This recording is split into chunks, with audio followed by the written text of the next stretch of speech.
আল্লাহর নবী বিশ্ব নবী মুহাম্মদ রাসূলুল্লাহ সাল্লাল্লাহু আলাইহি সাল্লাম যেদিন মক্কা থেকে মদিনা হিজরত করে চলে যাচ্ছেন, জাবালে সুর পাড়ি দিয়ে যখন চলে গেলেন, 70 গুহায় 3 দিন 3 রাত কাফেরেরা গুহার সামনে এসেছে। হযরত আবু বকর বলতেছেন, ইয়া রাসূলুল্লাহ, কাফেরদের পায়ের গোড়ালি দেখা যাচ্ছে, ধরা পড়ে গেলাম, আমরা তো পাকড়া হয়ে গেলাম, ধরা পড়ে গেলাম।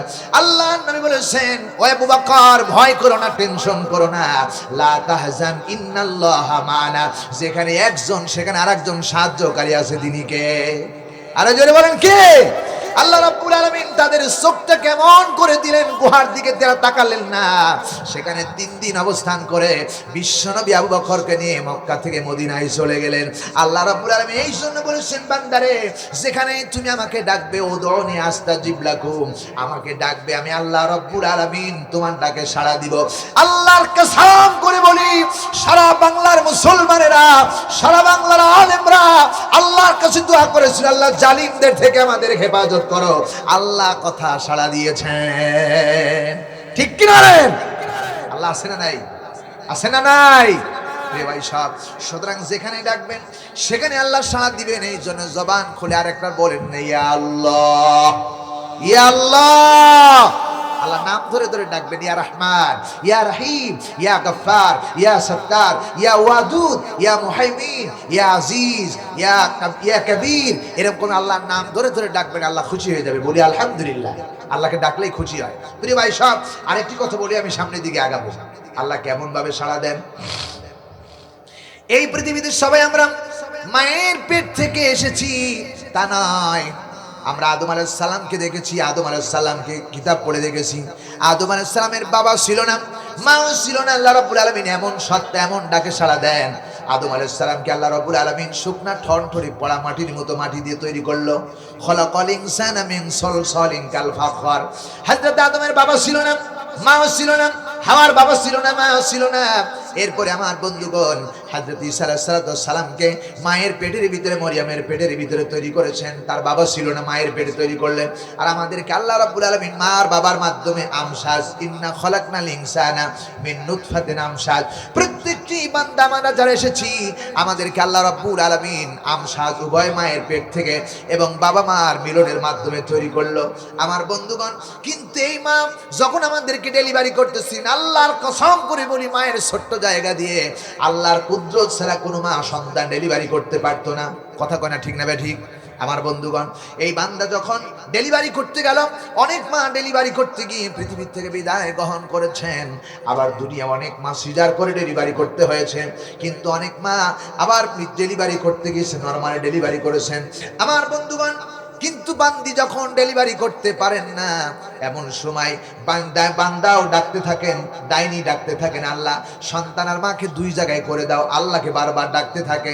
আল্লাহর রহমতের দরিয়ায় জোশ মেরে যায়। আল্লাহ রাব্বুল আলামিন বলতেছে, বান্দারে, সুম্মাস সাবিলা ইয়াসসারা, মায়ের এই ছোট্ট জায়গাটাকে সন্তান ডেলিভারি হওয়ার জন্য আমি আল্লাহ রাব্বুল আলামিন কুদরতি ভাবে প্রশস্তর ব্যবস্থা করে দেই।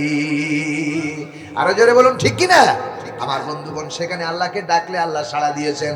সুতরাং আল্লাহ রাব্বুল আলামিন এই জন্য বলেছেন, ওয়ামাল হায়াতুদ দুনিয়া ইল্লা মাতাউল গুরুর। আমার বন্ধুগণ, পৃথিবীর চিরদিন কেউ থাকতে পারবেন না, কারণ ছোট্ট জায়গা, এই দুনিয়ার জায়গাটা ক্ষণস্থায়ী ভোগ বিলাসের মাধ্যম।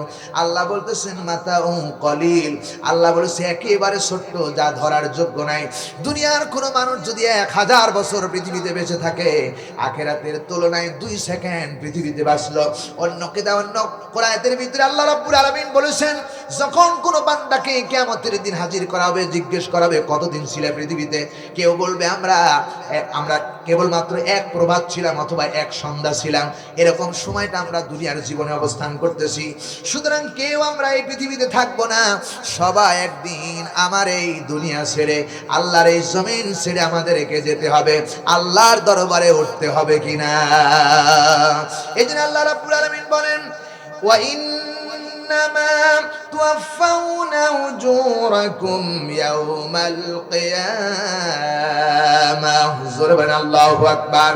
রব্বুল আলামিন বলতেছে বান্দা তোমাদেরকে অবশ্যই আল্লাহ রাব্বুল আলামিন বলতেছেন এই ছলনাময় দুনিয়া থেকে একদিন না একদিন আমার দরবারে উজুরাকুম ইয়াউমাল কিয়ামা কিয়ামতের দিনে একত্রিত হতে হবে, আমার কাছে আসতে হবে।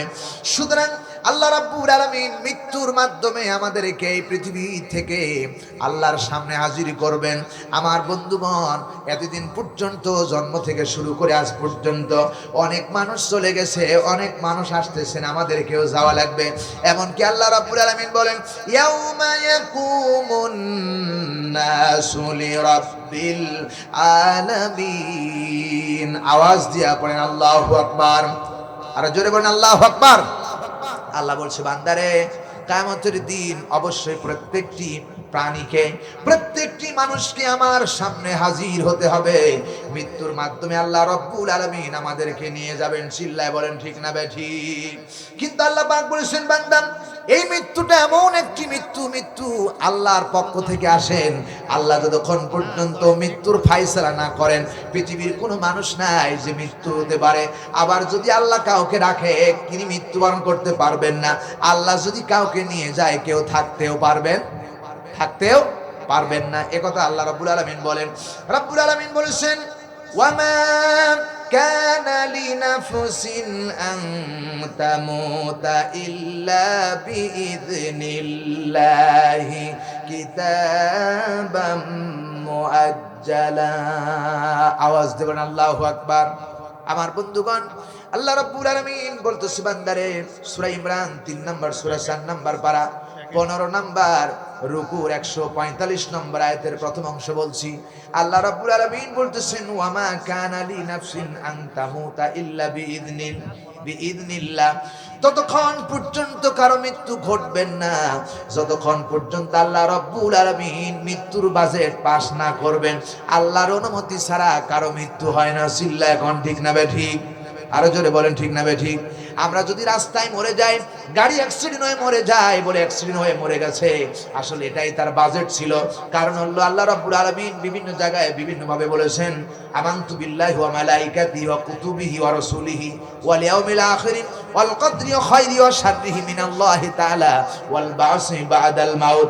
মৃত্যু পর্যন্ত আপনার বাজেটে যা আছে সব আল্লাহর পক্ষ থেকে নির্ধারণ হয়ে গেছে। কথা কয় না ঠিক না বেঠিক? নির্ধারণ করেছেন কে? আওয়াজ দিয়ে বলেন কে? রে ভাই সব। সুতরাং মৃত্যু হবে, এই মৃত্যু থেকে কেউ বাঁচতে পারবেন না। অন্য রাব্বুল আলামিন অন্য আয়াতের ভিতরে আল্লাহ রাব্বুল আলামিন বলতেছেন কুল ইন্নাল মাউতাল্লাযী তাফিররুনা মিনহু ফাইন্নাহু মুলাকীকুম সুম্মা তুরাদ্দুনা ইলা আলিমিল গায়বি ওয়াশ শাহাদাতি ফায়ুনাব্বিউকুম বিমা কুনতুম তা'মালুন। আমার বন্ধুগণ, স্পষ্ট ভাষায় আল্লাহ রাব্বুল আলামিন বলতেছেন সূরা জুমার 62 নম্বর সূরা,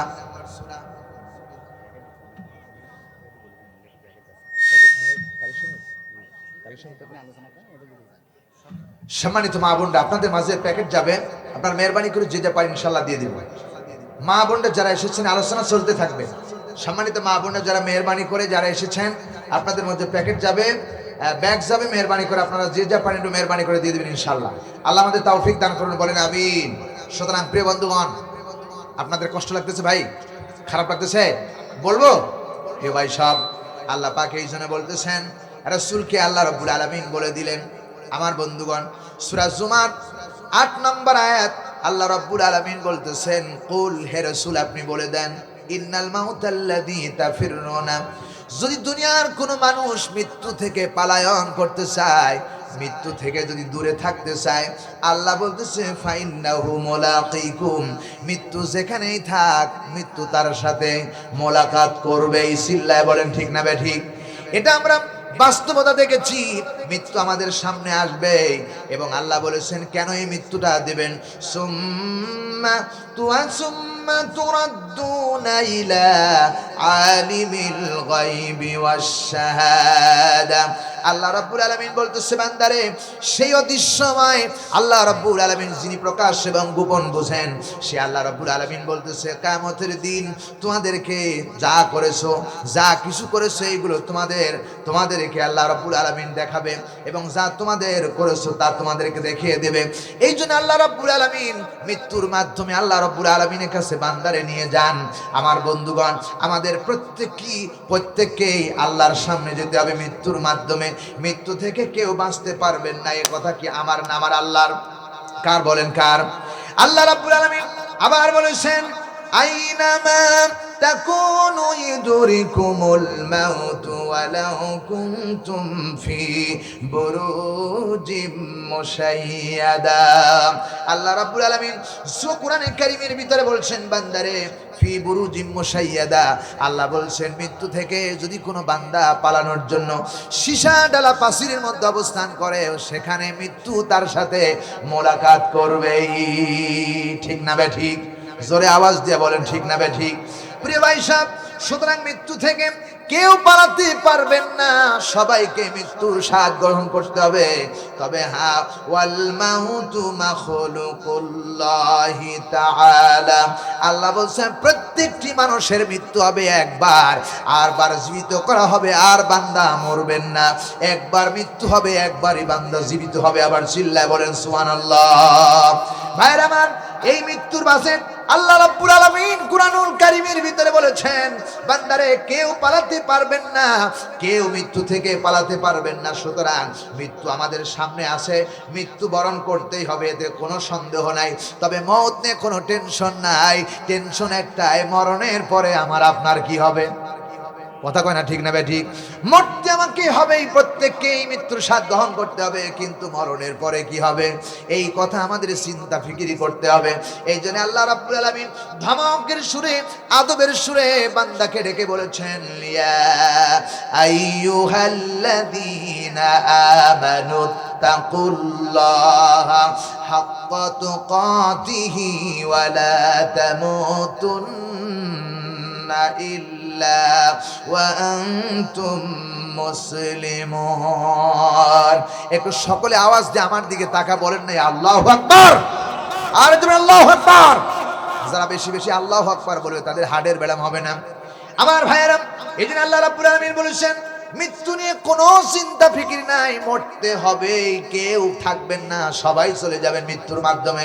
কিন্তু মরণের পরে কি হবে এ কথা আল্লাহ বললেন। আল্লাহ বলছেন ইয়া আইয়ুহাল্লাযীনা আমানু তাকুল্লাহ, হে ঈমানদারেরা, আদর করে যত্ন করে মহব্বত দিয়ে আল্লাহ তাআলা ডাক দিয়ে বললেন ঈমানদারেরা, যারা আল্লাহকে বিশ্বাস করেছো, পরকাল বিশ্বাস করেছো, কোরআনে কারীমকে যারা বিশ্বাস করেছো, সেই আল্লাহ তাআলা বলতেছে বান্দারে আমাকে ভয় করো, ভয় করার মতো। আর যতক্ষণ পর্যন্ত ওয়ালা তামুতুন্না, ততক্ষণ পর্যন্ত মৃত্যুবরণ করবা না, যতক্ষণ পর্যন্ত ইল্লা ওয়া আনতুম মুসলিমুন, প্রকৃত মুসলমান যতক্ষণ পর্যন্ত না হতে পারবা ততক্ষণ পর্যন্ত মৃত্যুবরণ করবা না। এই ঘোষণা দিয়েছেন কে? আওয়াজ দিয়ে বলেন কে? ভাইরা আমার, তাহলে এখানে বোঝা গেল আমরা প্রত্যেকে মুসলমানের ঘরে সন্তান। আমরা আমাদের বাবাই মুসলমান, আমাদের দাদাই মুসলমান, আমাদের নানাই মুসলমান, কিন্তু আল্লাহ রাব্বুল আলামিন কেন বললো মুসলমান হওয়ার জন্য? কেন বললো? তার মানে হলো মানুষ ততক্ষণ পর্যন্ত মুসলমান হতে পারবেন না যতক্ষণ পর্যন্ত এই পরিপূর্ণ উদখুলু ফি সিলমি কাফা, কোরআন দিয়া জীবন না গড়বেন, ততক্ষণ পরিপূর্ণ মুসলমান হতে পারবে না। কথা কয় না ঠিক না বে ঠিক? কোরআনে কারীম যা বলেছে, কোরআন দিয়ে যদি আপনার জীবনটা মিলাতে পারেন তবেই জ্ঞান আপনি মুসলমান। শুধু মুখেই স্বীকার করলেই মুসলমান হওয়া যায় না। এই জন্য আল্লাহ বলেছেন ইল্লা ওয়া আনতুম মুসলিমুন, যতক্ষণ মুসলমান না হবে ততক্ষণ পর্যন্ত মৃত্যুবরণ করবে না। এই ঘোষণা আল্লাহ রাব্বুল আলামিন দিয়েছে। এখন মুসলমান হয়ে মরা লাগবে। কথা কয় না ঠিক না বে ঠিক? যদি মুসলমান না হয়ে মরো তাহলে খবর আছে, ঠিক কি না? এ কথা কার? সবাই বলেন কার? মুসলমান হয়ে মরতে হবে। কেমনে মুসলমান? এখন মুসলমান কাকে বলে? মুসলমান হলো আত্মসমর্পণকারী, আল্লাহর কাছে আত্মসমর্পণ করতে হবে। কেমনে আত্মসমর্পণ করতে হবে? হযরত ইব্রাহিম আলাইহিস সালাতু সালামকে তার বাবা আযর বলল যে বাবা আমরা শিরক, আমরা মূর্তি পূজা করি, গাছ পূজা করি, এরপরে অগ্নি পূজা করি, সূর্য পূজা করি, দেবতা পূজা করি, তোমরা এগুলো পূজা করো। হযরত ইব্রাহিম আলাইহিস সালাম দেখলেন যে আমার বাবারা সবাই এরকম পূজা করতেছেন। প্রিয় ভাই সাহেব, ইব্রাহিম আলাইহিস সালাম চিন্তা করলো যেটা মানুষ তৈরি করে সেইটা কেমনে পূজা হয়, সুতরাং এই পূজা কখনো হইতেই পারে না। প্রিয় সম্মানিত হাজিরিন, আকাশের দিকে তাকালেন, লক্ষ কোটি কোটি তারকারাজি উঠে গেছে। যখন তারকারাজি ডুবে গেল তখন হযরত ইব্রাহিম আলাইহিস সালাম বলেন, যেটা ডুবে যায় আর যেটা উঠে যায় এবং ডুবে যায় সেটা কোনোদিন আমার রব হতে পারে না, এর পূজা করা যেতে পারে না। সুতরাং এর পিছনে একজন পরিচালক আছে, আছে না নাই? জোরে বলে আছে না নাই? আল্লাহ পাক বলেছেন, ওয়াশ-শামসু ওয়াল কামারু বিহুসবান, আকাশ আর জমিনে চন্দ্র সূর্য গ্রহ নক্ষত্র, আকাশ জমিন সবকিছু কেবলমাত্র পরিচালনা করে কে? আরো জোরে বলুন। আল্লাহ পাক বলতেছেন, ওয়ালিল্লাহি মা ফিস সামাওয়াতি ওয়া মা ফিল আরদ ওয়া কাফা বিল্লাহি ওয়াকিলা। রব্বুল আলামিন বলেছে, বান্দা এই আকাশ আর জমিনের ভিতরে যা কিছু আছে সব আমার, আর এটার পরিচালনার জন্য কাফা বিল্লাহি ওয়াকিলা, এই আকাশ জমিন সমস্ত লৌহ কলম বাতাস চন্দ্র সূর্য তরুণতা গাছ বৃক্ষ সব আমি আল্লাহ রব্বুল আলামিন এটা পরিচালনা করি। চিল্লায় এখন কথা ঠিক না বে ঠিক? আমার ভাইরা, আল্লাহ রব্বুল আলামিন যদি বাতাসকে বলে, বাতাস খবরদার 1 সেকেন্ডের জন্য নড়তে পারবি না, বাতাস বন্ধ হয়ে যাবে। আমার বন্ধুগণ, এরপরে যদি গাছকে যদি বলে, গাছ যখন জমিনের ভিতরে গম গাছ তখন ছিটাই দিয়েছেন গমের বীজ, আল্লাহ যদি বলে দানা ফেটে গাছ বের হতে পারবি না, কিয়ামত পর্যন্ত পানি দিয়া সেচ দিয়া মিছিল কইরা গাছ বের করতে পারবেন না। কথা কয় না ঠিক না বে ঠিক? এজন্য আল্লাহ রাব্বুল আলামিন বলছেন, ওয়া কাফা বিল্লাহি ওয়াকিলা, সমস্ত কিছু আমি আল্লাহ নিয়ন্ত্রণ করি, পরিচালনা করি। আল্লাহ যদি পরিচালনা করতো, যদি আল্লাহ দুইজন হতো, আরো যদি কেউ থাকতো, আওলিকার বেম্পি যেমন মারামারি এরকম করে বাংলাদেশ শূন্য বিচ্ছিন্ন হয়ে যাচ্ছে, আমার ভাইয়েরা গোটা পৃথিবী কাঁচের বাসনের মতো ভেঙে টুকরা হয়ে যেত। চিল্লা এখন ঠিক না বে ঠিক? এজন্য আল্লাহ বলতেছেন আমি পরিচালনা করি। আমার বন্ধুগণ, হযরত ইব্রাহিম আলাইহিস সালাম সকালে উঠে গেছেন এবং সকালে উঠে তার বাবা বলেছেন, এই যে সূর্য উঠতেছেন, এই সূর্যটা হলো তোমার রব, এই সূর্যের পূজা করতে হবে। হযরত ইব্রাহিম আলাইহিস সালাম সেখানে দিকে তাকালেন, সূর্যের দিকে তাকালেন, আর মনে মনে ভাবলেন, ফালাম্মা রাআশ শামসা বাযিগাতান ক্বালা হাযা রাব্বি হাযা আকবার। বিশাল এক সূর্য উঠতেছে, যায় পৃথিবীর তুলনায় 13 লক্ষ গুণ বড়। এত বড় বিশাল পৃথিবী যখন সূর্য উঠতেছেন, হযরত ইব্রাহিম আলাইহিস সালাম বলতেছেন, এটাই বুঝি আমার রব হবে। কেমন? হাযা আকবার, এটাই তো সবচাইতে বড়, এটাই আমার রব হবে। আস্তে করে যখন সূর্যটা পূর্ব দিক থেকে উদয় হয়ে আস্তে আস্তে আস্তে আস্তে করে পশ্চিম দিকে অস্তমিত গেল, হযরত ইব্রাহিম আলাইহিস সালাম চিন্তা করলো, যেটা ডুবে যায় সেটা আমার রব হতে পারে না। ঠিক কি না? নিশ্চয় এর পিছনে কেউ নিয়ন্ত্রণদাতা আছে, কেউ পরিচালক আছে। হযরত ইব্রাহিম আলাইহিস সালাম সঙ্গে সঙ্গে বললেন, আমি কারো আইন মানি না, আমি কারো দিকে মুখ ফিরাবো না, দেবতার দিকে মুখ ফিরাবো না, চন্দ্রের দিকে মুখ ফিরাবো না, এরপরে সূর্যের দিকে মুখ ফিরাবো না, গাছের দিকে মুখ ফিরাবো না, আগুনের দিকে মুখ ফিরাবো না। হযরত ইব্রাহিম আলাইহিস সালাম স্পষ্ট ভাষায় বললেন, ইন্নী ওয়াজ্জাহাতু ওয়াজহিয়া লিল্লাযী ফাতারাস সামাওয়াতি ওয়াল আরদা হানিফাও ওয়া মা আনা মিনাল মুশরিকিন।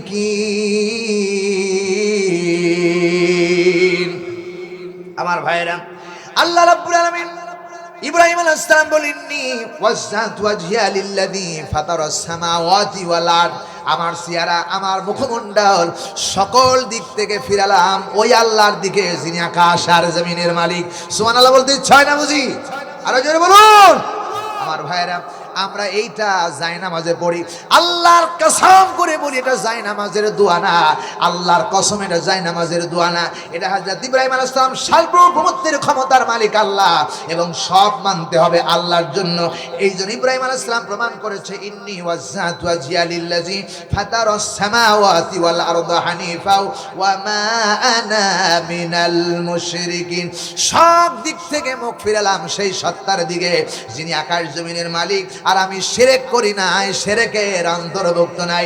সুতরাং মুসলমান এখান থেকে শিক্ষা নিবে, আওয়ামী লীগ, বিএনপি, জাতীয় পার্টি, জামাত ইসলাম যেই দল করেন না কেন, সকল দিক থেকে মুখ ফিরাইয়া কোরআন যা বলে তাই করা লাগবে।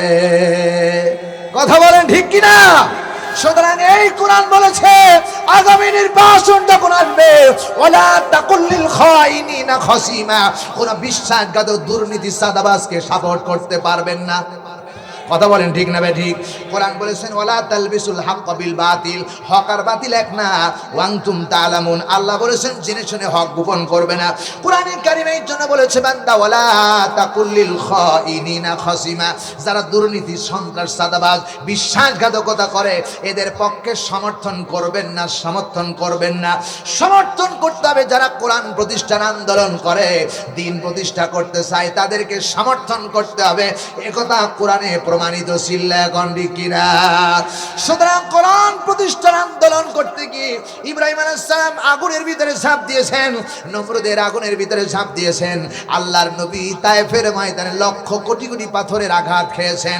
সুতরাং দ্বীন প্রতিষ্ঠার আন্দোলন করতে গিয়ে যদি জান দিতে হয়, খাব্বাব খুবাইরের ভিতর জান দিতে প্রস্তুত আছি, কোরআন দেব না, ইসলাম প্রতিষ্ঠা করতে চাই। কারা রাজি আছো? দুই হাত তুলে তাকবীরের মাধ্যমে দেখাও।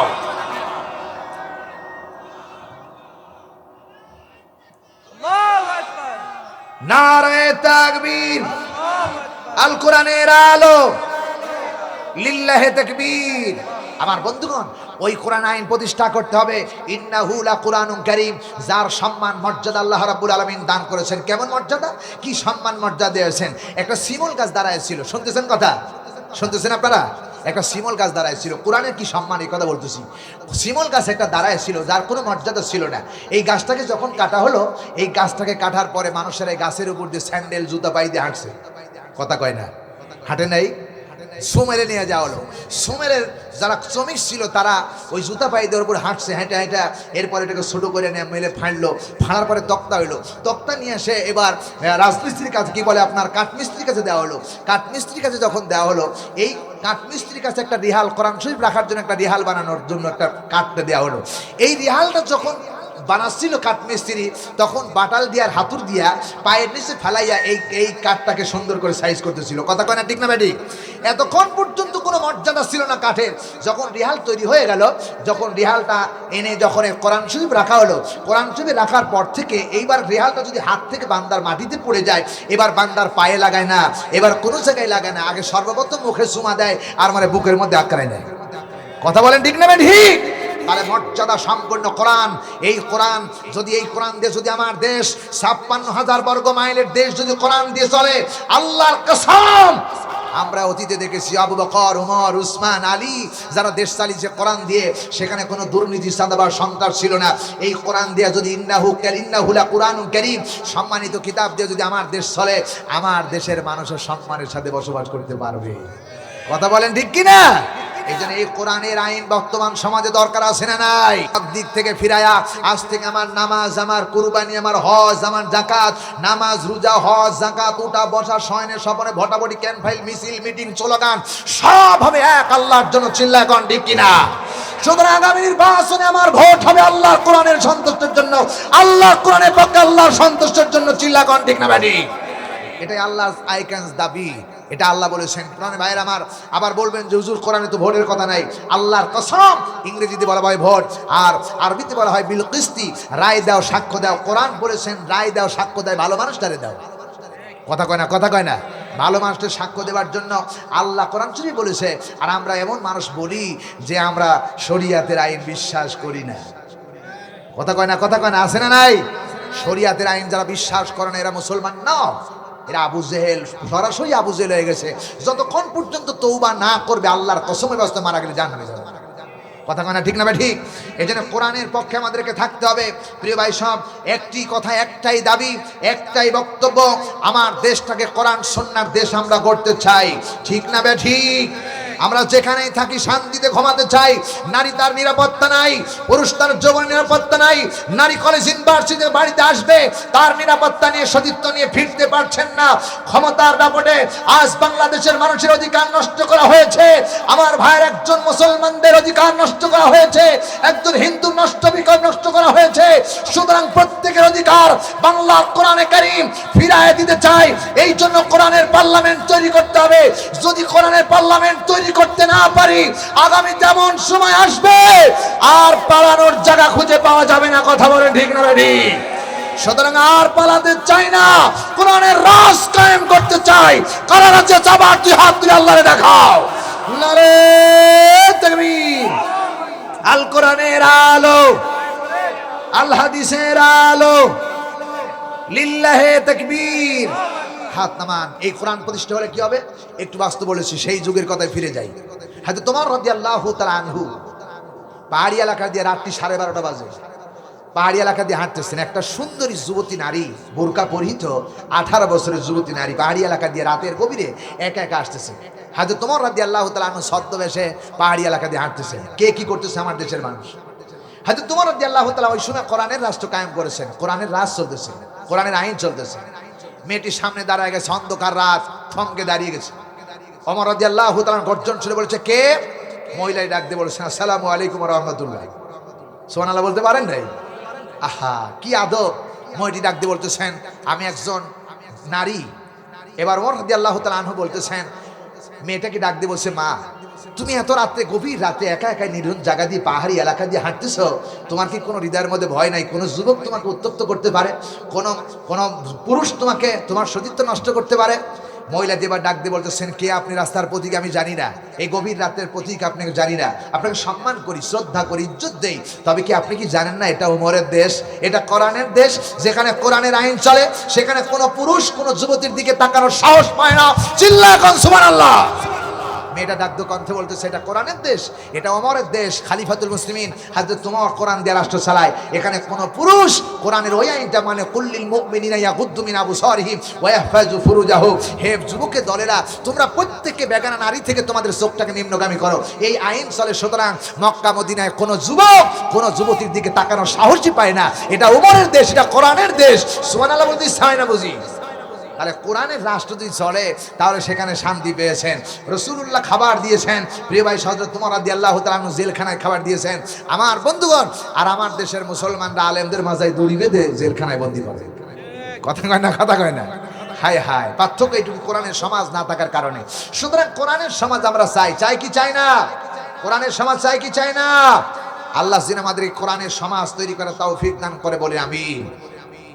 সুতরাং আল্লাহ রাব্বুল আলামিন বলেছেন, বান্দারে, রাব্বুল আলামিন বলেছেন হযরত ইব্রাহিম আলাইহিস সালাম একজন মুসলমান হওয়ার জন্য কি করলেন? মুসলমান হয়ে মরবার আল্লাহ কথা বললেন। মুসলমান যদি হতে হয়, আল্লাহ রাব্বুল আলামিন কুরআনুল কারীমের ভিতরে স্পষ্ট ভাষায় জবাব দিয়েছেন আর বলেছেন, বান্দা লক্ষ্য করে শোনো, কোরআনে কারীম জবাব দিচ্ছেন।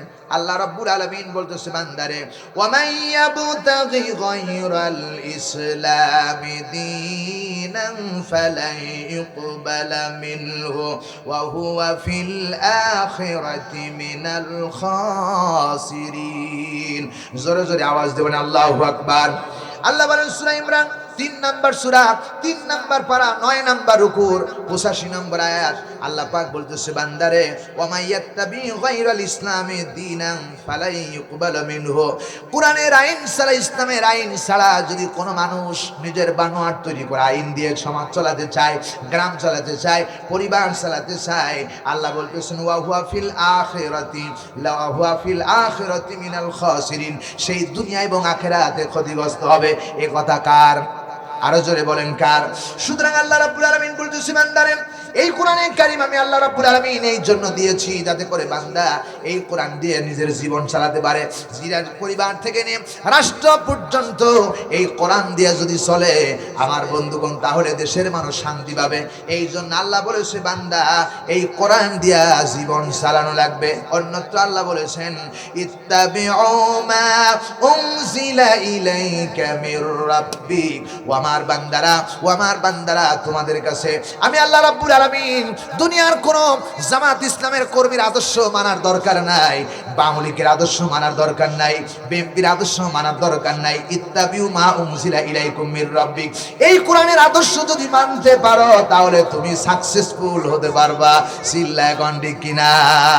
ইত্তাবিউ মা উনজিলা ইলাইকুম মির রাব্বিক, তোমার রবের কাছ থেকে যেটা নাজিল হয়েছে সেটা তুমি অনুসরণ করো, সেটা তুমি মানো। আমি জামাত ইসলামের কথা বলছি না, বিএনপির কথা বলছি না, আওয়ামী লীগের কথা বলছি না। প্রিয় সম্মানিত হাজিরিন, রাসূল পাক সাল্লাল্লাহু আলাইহি ওয়াসাল্লাম ইন্তিকালের পরে সাহাবায়ে কেরামরা আম্মা জান আয়েশা সিদ্দিকা রাদিয়াল্লাহু তাআলা আনহাকে জিজ্ঞেস করেছিলেন, হে আম্মা জান, আমার রাসূলের চরিত্রটা কেমন ছিল? রাসূলের স্ত্রী আম্মা জান আয়েশা বলেছেন, তোমরা কি কোরআন পড়ো নাই? আমার রাসূলের চরিত্র ছিল লাকাদ কানা লাকুম ফি রাসূলিল্লাহি উসওয়াতুন হাসানাহ। যদি কোনো স্বামী তার আদর্শ স্ত্রীর কাছে স্বামী হতে চায় তাহলে রাসূলের আদর্শ দিয়ে স্বামী হওয়া লাগবে। যদি কোনো নেতা যদি ভালো নেতা হতে চায় জনগণের কাছে, তাহলে রাসূলের আদর্শ তারা ভালো নেতা হওয়া যাবে না। প্রিয় ভাই সাহেব, সেই নেতার আদর্শ ছিল কোরআনে কারীম।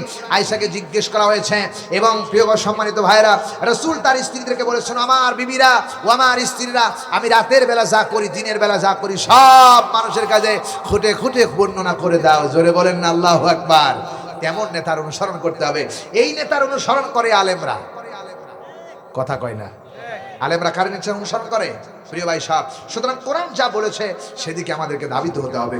কোরআন যা বলে সেদিকে আমাদেরকে ঐক্যবদ্ধ হতে হবে। ওয়াতাসিমু বিহাবলিল্লাহি জামিয়া, আমার কাছে দল মত নির্বিশেষে কে আওয়ামী লীগ, কে বিএনপি, কে জাতীয় পার্টি, কে জামাত ইসলাম, এগুলো দেখার সুযোগ নাই। আল্লাহ বলেছেন ওয়াতাসিমু বিহাবলিল্লাহি জামিয়া ওয়ালা তাফাররাকু, আল্লাহ বলেছেন ঐক্যবদ্ধ হও, দলাদলি করো না। দলাদলি না করে কোরআন প্রতিষ্ঠার আন্দোলন করো। যারা কোরআন প্রতিষ্ঠার আন্দোলনের শরীক হলো না, এই অবস্থায় যদি সে মারা যায় মুনাফিক হয়ে গেছে। কথা কয় না? সুতরাং প্রিয় ভাই সব, কোরআনের আন্দোলন আমাদেরকে করতে হবে। কোরআনের আন্দোলন করার কথা কোরআনে আছে না নাই?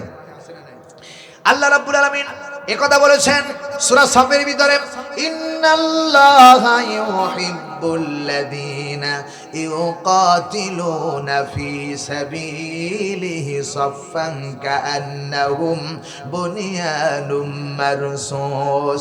আল্লাহ বলেন, আমি সেই সমস্ত মানুষদেরকে ভালোবাসি।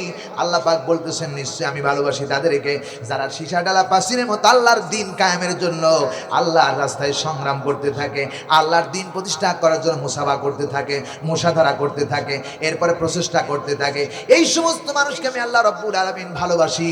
সুতরাং আল্লাহর ভালোবাসা যদি পেতে হয় তাহলে অবশ্যই কোরআনের আন্দোলনের দলে শরীক থাকা লাগবে। ঠিক কিনা বলেন? একথা আমি শাহাদাত হোসেন বাড়ি নাই, আই ক্যান চ্যালেঞ্জ করলাম, যদি আমার একটি কথাও কেউ ভুল প্রমাণ করতে পারে না, জীবনে ওয়াজ করব না। আমি কোরআনের দলিল দেয়া বললাম, আল্লাহর ভালোবাসা যদি আপনি পেতে চান তাহলে আল্লাহর কোরআনের আন্দোলন করা লাগবে। আল্লাহ রাব্বুল আলামিন এরপরে বলেছেন, ইয়া আইয়ুহাল্লাযীনা আমানু তাকুল্লাহা ওয়াবতাগু ইলাইহিল ওয়াসিলাতা ওয়া জাহিদু ফি সাবিলিল্লাহ। দুনিয়ার মানুষকে আল্লাহ বলেছেন, হে দুনিয়ার মানুষেরা, আল্লাহ বলেছেন তোমরা কিয়ামতের দিন আল্লাহর নৈকট্য লাভের জন্য, জান্নাত পাওয়ার জন্য, আল্লাহর দরবারে কামিয়াবি হবার জন্য যদি তোমরা সফলতা অর্জন করতে চাও তাহলে তোমরা উসিলা তালাশ করো। সেই উসিলা কি? ওয়াবতাগু ইলাইহিল ওয়াসিলাতা ওয়া জাহিদু ফি সাবিলিল্লাহ, আল্লাহর দ্বীন কায়েমের জন্য প্রচেষ্টা করা, চেষ্টা করা। এটা আল্লাহ রাব্বুল আলামিন বলেছেন এই আয়াতের মধ্যে। তাহলে যে আল্লাহর দ্বীন কায়েমের জন্য আন্দোলন যারা করবে আমার বন্ধুগণ, তারাই কামিয়াবি হতে পারবে। জোরে বলুন সুবহানাল্লাহ। আমার ভাইয়েরা, শুনতেছেন আমার কথা? আমার ভাইয়েরা, এই দিন কায়েমের জন্য সাহাবায়ে কেরামরা রওনা পেশ করেছেন। এই দিন কায়েমের জন্য রাসূল পাক সাল্লাল্লাহু আলাইহি সাল্লামের সাহাবায়ে কেরামরা জীবন দিয়েছেন। রাসূল নিজের শরীরে রক্ত ঝরিয়েছেন, দাঁত ভেঙে ফেলেছেন, মক্কা থেকে মদিনায় হিজরত করেছেন। এমনকি সাহাবায়ে কেরামরা জিহাদের ময়দানে হাসি হাসি করে আল্লাহর জন্য, আল্লাহর দ্বীন প্রতিষ্ঠার জন্য আন্দোলন করতে গিয়ে প্রাণ দিয়েছেন। জোরে বলুন ঠিক কিনা?